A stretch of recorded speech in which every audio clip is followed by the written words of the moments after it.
Hi, I'm Emily Blanck. I am an Associate Professor of History and American Studies, and I am also the Executive Director for the Center for Interdisciplinary Studies. I study the history of slavery and the memory of slavery.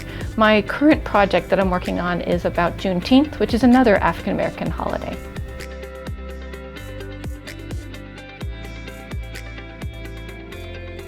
So the holiday was created by Maulana Karenga in 1968.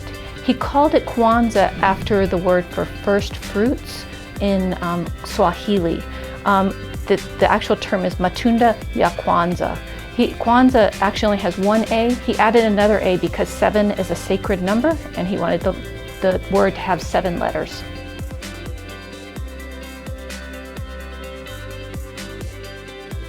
He created the holiday as a way to build a communal cultural day for people of African descent. He cared a lot about the different values that came from West Africa, and he wanted to have a day where the entire community could come together globally. Anybody of African descent all over the world could come together and share some values and affirm and commit to those values once a year. And we think about holidays as being days of values. So Valentine's Day is a day of love, Thanksgiving of gratitude. Kwanzaa is a day to celebrate the values that come out of West Africa.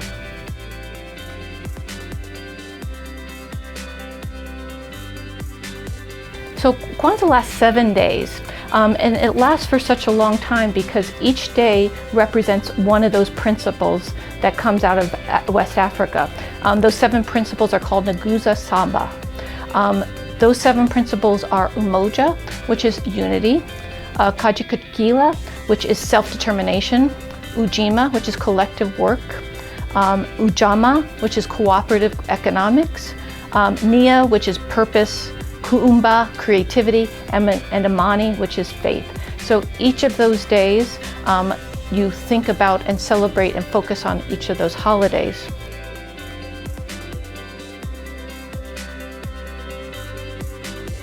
During Kwanzaa, what happens is there is a meal with your family or your community, and at the meal you talk about that value. So on day 5, you'll talk about Nia, purpose. You might discuss how to live a life of purpose, how to give back to your community, and how to strengthen your community and in its purposes. And then you would have a pouring of libation, and after that you would call out to your ancestors that are important to you. Those ancestors might be people you're actually related to, but they could also be your heroes or heroines. And then at the end of that ritual that happens every day, there's a kanara, which is like a candle holder, and on it are 7 candles, and a child will light one of those candles every night. And they will restate what the day's purpose of that day's value is, and explain what it means. There are also different days that are set aside for different kinds of celebrations. There is a day where you get together with other members of your community. There's a day where you have a big feast, and children get a gift on get gifts on one of the days. So lastly, the other sort of important element to the celebration is that there's a celebration set that will be in the middle of the table. Not only there'll be a mat, on there will be the kanara with the candle holding, but there's also an array of very meaningful items that are also placed on that mat. And so all that together comes together for a celebration that they come back to once a day for 7 days.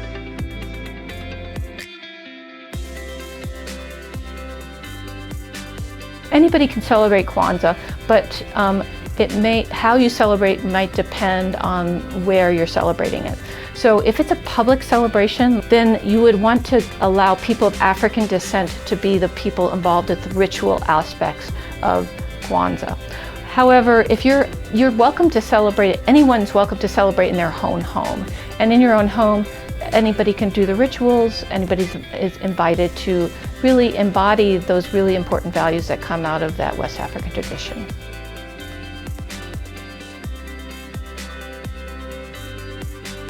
Maulana Karenga is a really interesting figure because he started a movement called the cultural Black nationalism. We think of Black nationalism with Malcolm X and the Black Panthers, and they really wanted political Black nationalism. They wanted to have political autonomy.